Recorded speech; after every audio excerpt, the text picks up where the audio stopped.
My name is Amy. I thought I had everything. I lived in a small house in Virginia. The house had a white door. It had a small garden. I loved my house very much. I was 38 years old. I worked as a book editor. I read books every day. I fixed words and sentences. I liked my job. It was quiet and calm, but the best thing in my life was Raphael. He was 40 years old. He worked as an architect. He drew buildings and houses. He was very talented and smart. Raphael was my fiancé. We were engaged. He gave me a beautiful ring. The ring had a small diamond. I wore it every day. I looked at it often. It made me smile. Raphael was a perfect man. He was warm and kind. He always smiled at me. He held my hand when we walked. He said nice things to me. He made me feel safe and loved. Raphael cooked dinner for us every night. He made pasta and fish. He made salad and soup. Everything was delicious. We ate together at the table. We talked about our day. We laughed together. Raphael loved our garden very much. He worked there every weekend. He planted flowers and vegetables. He cut the grass. He watered the plants. The garden looked beautiful because of him. We planned our wedding together. We wanted a fall wedding. The date was in October. We chose a small outdoor place. We invited 50 people. They were our family and friends. I bought a white dress. It was simple but pretty. Raphael bought a dark blue suit. We looked at flowers. We chose white roses. We talked about food and music. Everything was ready. We were so happy. Every morning, Raphael kissed me before work. Every evening, he came home at 6. He hugged me at the door. He told me about his day. I told him about mine. Our life was peaceful and perfect. I trusted Raphael completely. I never worried about him. I never asked questions. I believed everything he said. I thought we had no secrets. I thought our love was pure and true.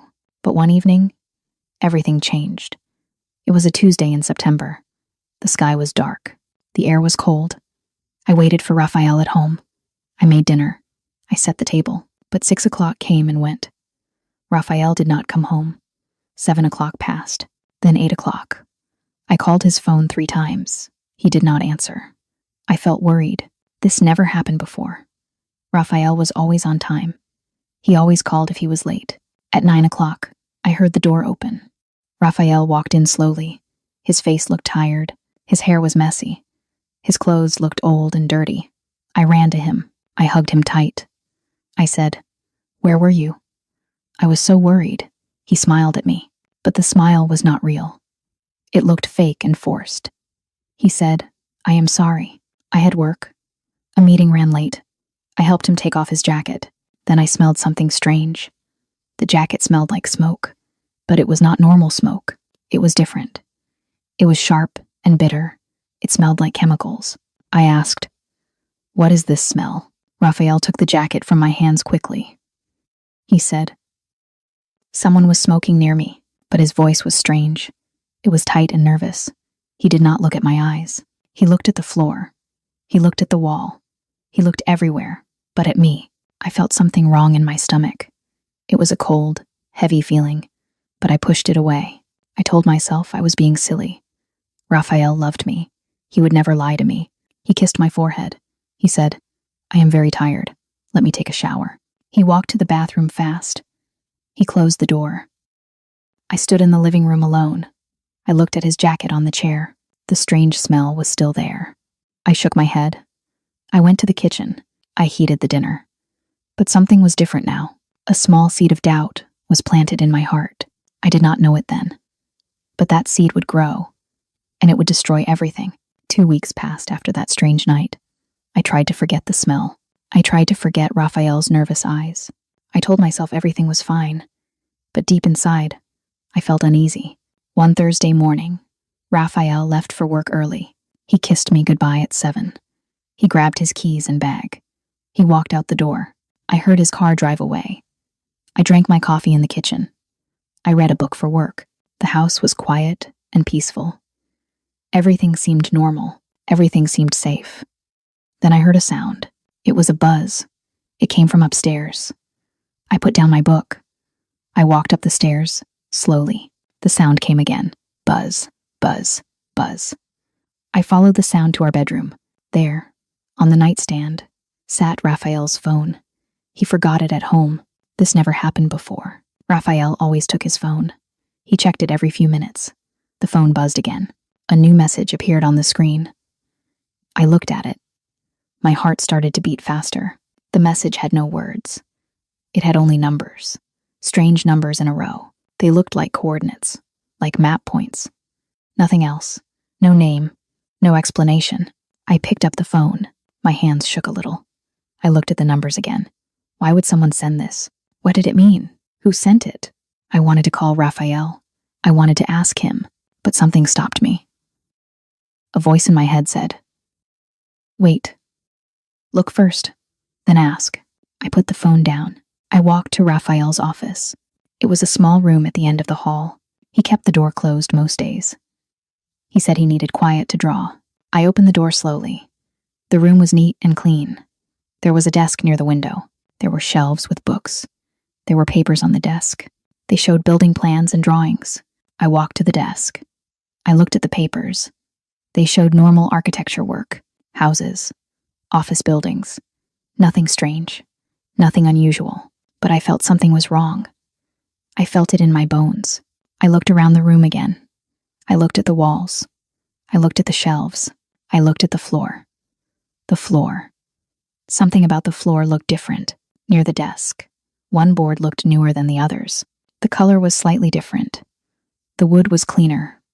I kneeled down on the floor. I touched the board with my fingers. It moved a little. My heart beat faster. I pushed the board harder. It lifted up easily.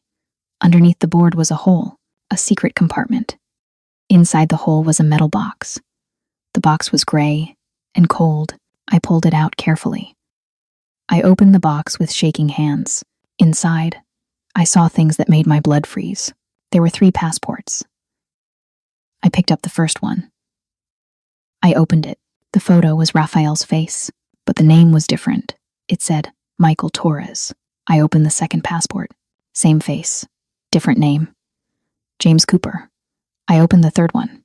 Again, Raphael's face. Another fake name. David Chen. 3 different names. 3 different countries. All fake.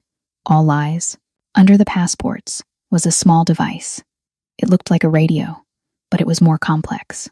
It had buttons and wires. It had a small screen. It looked expensive. It looked professional. It looked dangerous. I found a folder under the device. I opened it with cold fingers. Inside were photos. Not family photos. Not wedding photos. These were photos of buildings, government buildings, power plants, military bases, water treatment centers. Each photo had notes. The notes showed details, where the cameras were, where the guards stood, what time people came and went. Everything was recorded. Everything was documented. I found maps too. They showed roads and locations. They had marks and circles. They had codes written in the corners. I saw dates. I saw times. I saw plans. My whole body started to shake. I sat on the floor. The papers fell from my hands. I could not breathe properly. My head felt light and dizzy. Raphael was not an architect. He never was. This was all a lie. A big, terrible lie. He was a spy. He was stealing secrets. He was collecting information about important places, places that kept people safe, places that ran the country, and he was giving this information to someone else, someone dangerous, someone who wanted to hurt people, maybe hurt our country. I looked at the fake passports again. I looked at his smiling face in each one. That face I loved. That face I trusted. That face I kissed every morning. Who was he really? Did I ever know him at all? I put everything back in the box. I put the box back in the hole. I put the board back in place. My hands moved on their own. My mind was empty and numb. I walked back downstairs like a ghost. I sat on the couch. I stared at the wall. The morning sun came through the window. But I felt so cold, so terribly cold. The man I loved did not exist. The man I was going to marry was a stranger, a dangerous stranger. And I had let him into my life, into my home, into my heart. I waited all day for Raphael to come home. I sat on the couch. I did not move. I did not eat. I did not drink water. I took one passport from the box earlier. the one with the name Michael Torres. I put it on the kitchen table, right in the middle, where he would see it immediately. The hours passed slowly. 3 o'clock, 4 o'clock, 5 o'clock. The sun moved across the sky. Shadows grew long in the house. Still, I waited. At 6 o'clock, I heard his car. I heard the engine stop. I heard the car door close. I heard his footsteps on the path. My heart beat so hard. I thought it would break my chest. The front door opened. Raphael walked in smiling. He called out, "Amy, I am home." I did not answer. I sat at the kitchen table. My hands were folded. My face was blank. I looked at him with empty eyes. He walked into the kitchen. He saw me sitting there. His smile faded a little.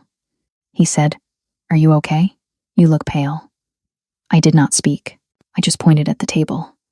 I pointed at the passport. Raphael looked down. He saw it. His whole body froze. His face turned white. All the blood drained away. His mouth opened, but no sound came out. We stood there in silence. The clock on the wall ticked loudly. Tick, tick, tick. Each second felt like an hour. Finally, I spoke. My voice was cold and hard. I said, "Who is Michael Torres?" Raphael closed his eyes. He took a deep breath. He put his bag down slowly. He pulled out a chair. He sat down across from me. He said nothing for a long time. He just looked at the passport. His hands shook on the table. I asked again, "Who are you really?" He looked up at me. His eyes were full of pain, but I did not care about his pain. "Not anymore," he said quietly. "You know already. You looked in my office." "Yes," I said. "I found everything. The passports, the device, the photos, the maps." Raphael put his head in his hands. He said, "I am so sorry, Amy." "Sorry?" My voice got louder. "Sorry? You lied to me. About everything." "Who are you?" He looked at me again. Tears filled his eyes. He said, "My real name is Raphael. That part is true. But I am not an architect. I never was. What are you then?" I asked. But I already knew. I just wanted to hear him say it. "I work for an organization," he said slowly. "I gather information. I send it to them. I have done this for many years. Since I was 25. Long before I met you. You are a spy," I said. The word felt ugly in my mouth. "Yes," he whispered. "And the information you gather? What is it for?" He was quiet. He did not want to answer. "Tell me," I shouted. "What is it for?"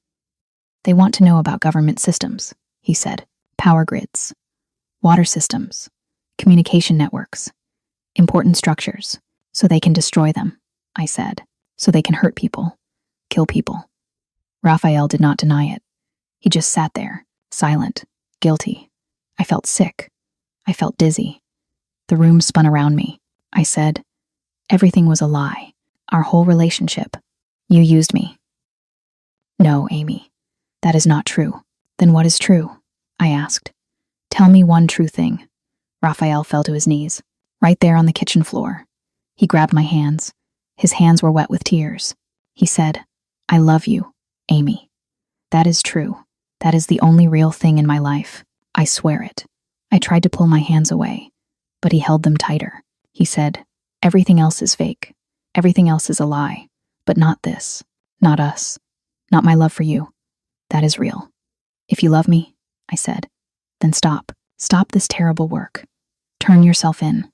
Make it right." He shook his head slowly. Tears ran down his face. He said, "I cannot stop. I am too deep in this. They will kill me if I stop. They will kill you too. Then we run away," I said. "We disappear together. They will find us," he said. "They always find people. There is no escape."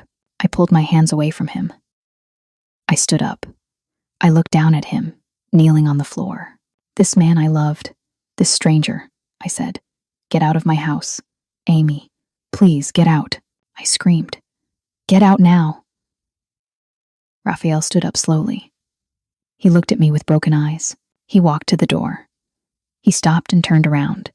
He said, "I will always love you. Remember that." Then he left. The door closed behind him. I heard his car start. I heard him drive away. I stood alone in the empty kitchen. The passport still sat on the table, a lie printed on paper. A whole life built on lies. And I cried. I cried for hours. I cried until I had no tears left. Raphael called me the next morning. He called 10 times. I did not answer. He sent messages. I deleted them all. He came to the house. I did not open the door. On the third day, he came again. He knocked for 20 minutes. He said, "Amy, please, we need to talk. I can explain everything." I opened the door, but I did not let him in. I stood in the doorway. I looked at him with cold eyes. He said, "Can I come in?" I thought about it. Then I remembered his words. "They will kill you too." If I pushed him away completely, I might be in danger. These people might hurt me. They might think I knew too much. So I made a choice. A cold, calculated choice. I would pretend. I would act normal. I would play his game. But inside, everything was different. I opened the door wider. I said, "Come in." Raphael's face lit up with hope. He walked in quickly. He tried to hug me. I stepped back. I said, "Do not touch me." His face fell, but he nodded. He understood. We sat in the living room, far apart. We did not look at each other much. He said, "I know you are angry. I know you hate me now. But please, Amy, we can still have a life together." I said nothing.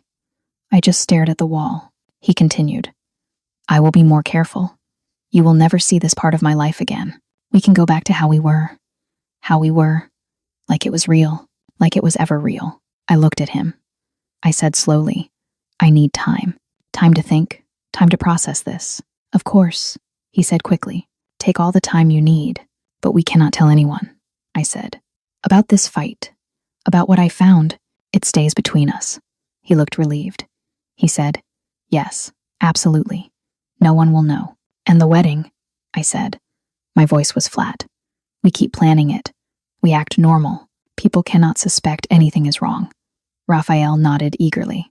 He said, "Yes, yes, we will do that. Thank you, Amy. Thank you for giving me another chance." I did not say I was giving him a chance, but he heard what he wanted to hear. The days passed. Raphael came home every evening. We ate dinner together. We talked about small things, the weather, the news, the wedding plans. But at night, we slept in separate rooms. I could not bear to be near him. The smell of him made me sick. The sound of his voice made my skin crawl. During the day, when Raphael was at work, I changed. The soft, trusting Amy died. A new Amy was born. Harder, colder, smarter. I stopped crying. Tears were useless. They changed nothing. They fixed nothing. I started thinking clearly. Raphael was a traitor. He betrayed our country. He helped dangerous people. He put innocent lives at risk, and I was going to stop him. One afternoon, I went to a library in another town. I used a public computer. I searched for government contact information. I found a number, a special number for reporting security threats. I called from a payphone. I had never used a payphone before. My hands shook as I put in the coins. A voice answered. "Federal Security Hotline. How can I help you?" I took a deep breath. I said, "I have information about a spy, a real spy." "In Virginia." There was a pause. Then the voice said, "Please hold." Another voice came on. A man's voice, deep and serious. He said, "This is Agent Miller. Tell me what you know." "The maps. Everything." Agent Miller listened carefully. He did not interrupt. When I finished, he said, "This is very serious, very important. We need to meet." We met 2 days later, in a coffee shop far from my home. Agent Miller was a tall man. He had gray hair and sharp eyes. He looked at me like he could see into my soul. He said, "What you are doing is brave and dangerous." I said, "I do not care about danger. I care about justice." "Does he suspect anything?" Agent Miller asked. "He thinks I forgave him. He thinks we are back to normal." Agent Miller nodded. He said, "Good. Keep it that way. Pretend everything is fine. Watch him carefully. Tell us everything he does, every person he meets, every place he goes." "And then what?" I asked. And then we catch him, Agent Miller said. And everyone he works with, I agreed. We made a plan, a careful plan. I would become a spy too, but I would spy on Raphael. The weeks passed. I played my role perfectly. I smiled at Raphael. I talked about flowers and cake. I showed him my wedding dress. I acted excited and happy. But every night, I wrote notes. I recorded times and dates. I took photos, secretly. I sent everything to Agent Miller. Raphael noticed nothing. He was happy again. He thought he won. He thought love conquered all. He thought I chose him over everything else. But he was wrong. So very wrong. I chose my country. I chose safety. I chose justice. And I would make him pay for every lie, for every betrayal, for every moment of false love. The wedding date came closer, October 10th. Everything was ready. The flowers were ordered. The food was chosen. The guests were invited. Raphael did not know the truth. On our wedding day, he would not marry me. He would meet justice instead. I looked at my engagement ring. The diamonds sparkled in the light. Soon, I would take it off forever. Soon, this nightmare would end. I just had to wait a little longer. Just a little longer. October 10th arrived. The morning sky was bright and blue. The air was cool and fresh. It was a perfect day for a wedding. I woke up early. I did not feel nervous. I did not feel excited. I felt nothing. My heart was ice. My mind was clear and sharp. I put on my white dress. It was simple and beautiful. The dress had long sleeves. The fabric was soft and light. I looked in the mirror. I looked like a bride, but I was not a bride. I was a trap. Under my dress, I wore a small device. Agent Miller gave it to me yesterday. He taped it to my side carefully. It was a tracker. It sent signals to the agents nearby. They would know exactly where I was. They would know when to move. I put on my makeup. I fixed my hair. I put on my mother's pearl necklace. I looked perfect. I looked happy. But inside, I was someone else entirely. My sister came to help me. She smiled and cried happy tears. She said, "You look so beautiful. Raphael is a lucky man." I smiled back. I said, "Thank you." But my smile was fake. Everything was fake. We drove to the ceremony location. It was a small garden outside the city. There were white chairs in rows. There were flowers everywhere. White roses, my favorite. 50 people sat in the chairs. Our family, our friends. They wore nice clothes. They smiled and talked quietly. They were happy for us. They thought this was a celebration. They did not know the truth. They did not know what was about to happen. I stood at the back of the garden. I held a small bunch of flowers, white roses and green leaves. My hands did not shake. I felt calm. I felt ready. The music started. A soft, gentle song. Everyone stood up. They turned to look at me. I walked down the aisle slowly, step by step. I looked straight ahead. I saw Raphael standing at the altar. He wore his dark blue suit. He looked handsome. He looked nervous. He looked happy. When he saw me, his eyes filled with tears. Real tears. He smiled at me with so much love, so much hope. I reached the altar. I stood next to him. The minister stood in front of us. He was an old man with white hair. He smiled kindly at us. The ceremony began. The minister talked about love, about trust, about forever. His words felt like knives in my chest. Then came the vows. Raphael turned to me. He took my hands. His hands were warm and soft. Mine were cold as stone. He said, "Amy, I love you more than anything in this world. You are my light, my hope, my future. I promise to take care of you forever. I promise to make you happy. I promise to be honest and true. Honest and true." The lies burned in the air between us. He continued, "You saved me from darkness. You made me believe in goodness again. I will spend every day showing you how much I love you." His voice cracked with emotion. Tears ran down his face. He meant every word, or he thought he did. Everyone in the audience said, "Aw." Some people cried. They thought it was beautiful. They thought it was romantic. I looked at Raphael. I looked into his eyes. Those eyes I once loved. Those eyes that lied to me every single day. I leaned closer to him. I whispered very quietly. Only he could hear. I said, "I will never forget this day." He smiled. He thought I meant it in a good way. He thought I was promising my love, but I meant something else entirely. The minister cleared his throat. He said, "Now, before we continue, I must ask, does anyone object to this marriage? Speak now, or stay silent forever." The garden was quiet. Everyone waited. No one moved. No one spoke. Then I heard them. Car doors. Footsteps. Many footsteps. Fast and heavy. Suddenly, men in dark suits rushed into the garden. 10 men. 20 men. They came from all sides. They wore badges. They carried guns. People screamed. People stood up. Chairs fell over. Flowers scattered on the ground. The agents surrounded the altar. They surrounded Raphael. One agent grabbed his arms. Another pulled out handcuffs. Raphael's face went white. He looked at me. His eyes were full of shock, full of confusion, full of fear. He said, "Amy, what is happening?" I stepped back from him. I said clearly, I called them. I told them everything. I gave them all the proof they needed. "You?" His voice was a whisper. "You did this?" "Yes," I said. "I did this." Agent Miller walked up to us. He looked at Raphael. He said, "Raphael Garcia, you are under arrest for espionage, for treason, for crimes against the United States." The agents turned Raphael around. They put the handcuffs on his wrists. Click, click. The sound was final. The sound was justice. Raphael looked at me over his shoulder. Tears poured from his eyes. He said, "How could you? I loved you." I walked closer to him. I looked him in the eyes one last time. I said, "You are a traitor. You betrayed our country. You put innocent people in danger. Love does not excuse that. Nothing excuses that." I reached up. I took off my engagement ring. The diamond caught the sunlight one last time. I took his handcuffed hands. I dropped the ring into his palm. I said, "This was never real. Goodbye, Raphael."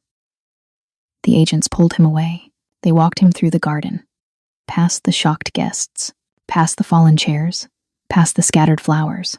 People stared at me. Some looked angry. Some looked confused. My sister ran to me. She said, "Amy, what just happened?" But I could not answer. I just watched Raphael disappear into a black car. I watched the car drive away. The wedding was over, but my work was done. My country was safer now. Justice was served, and I felt nothing. Nothing at all. The trial lasted 3 months. I had to testify in court. I sat in a chair. I told the judge everything. I showed them the passports. I showed them the photos. I showed them all the evidence. Raphael sat across the room. He wore an orange prison uniform. He looked thin and tired. He looked at me the whole time. His eyes were full of sadness, full of pain. But I did not look back. I could not. I told my story. Then I left. The judge made his decision. Raphael was guilty. He was sentenced to life in prison. No parole. No second chances. He would stay there until he died. I felt relief. I felt satisfaction. But I also felt empty. A piece of me died with that verdict. After the trial, I left Virginia. I could not stay there anymore. Every street reminded me of him. Every corner held a memory, a false memory, a lie. I moved to Boston. It was a big city. It was far away. I started over completely. I got a new job at a publishing company. I worked hard every day.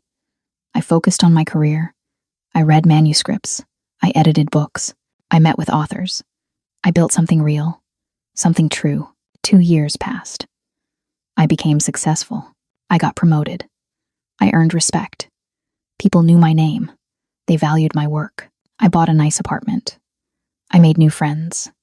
I created a new life, but I was alone. I dated sometimes. Nice men asked me to dinner. I said yes. We talked. We laughed. But I felt nothing. My heart was locked away, buried deep where no one could reach it. Every year on October 10th, I stayed home. I did not go to work. I did not see friends. I closed my curtains. I turned off my phone. This year was the same. October 10th, 3 years after the wedding that never was. I sat by my window in the dark. I held a cup of tea. The tea got cold. I did not drink it. I thought about Raphael, about the man I thought he was, the man who cooked dinner, The man who planted flowers. The man who smiled at me every morning. That man never existed. But I loved him anyway. I loved an illusion. A ghost. A dream. I cried. Tears ran down my face. I did not stop them. I let them fall. I did not regret what I did. I would do it again. Raphael was dangerous. He hurt people. He deserved punishment. But that did not stop the pain. Justice did not heal my heart. It only made it quiet. I looked out the window. The city lights sparkled below. People walked on the streets. They laughed. They held hands. They lived their lives. I was safe now. My country was safe. The right choice was made, but safety came at a cost. A terrible cost, I whispered to the empty room, to myself, to the ghost of a love that never was. I said, safety has a price, and I paid for it with my heart. The words hung in the air, true words, final words. I finished my cold tea. I wiped my tears. Tomorrow, I would be strong again. I would go back to work. I would smile. I would live. But tonight, I mourned. I mourned for the life I lost, for the man who never really existed, for the innocent woman I used to be. Tomorrow would come, and I would survive. I always did. Thank you for letting this story stay with you for a moment. If one line made you feel understood, please give it a like. You can share this video with anyone who loves calm stories and simple English. And don't forget to subscribe to Teddy English Story. It's free, but it tells us someone is listening from somewhere in the world. Turn on the bell so you don't miss our next story. We're already working on it for you.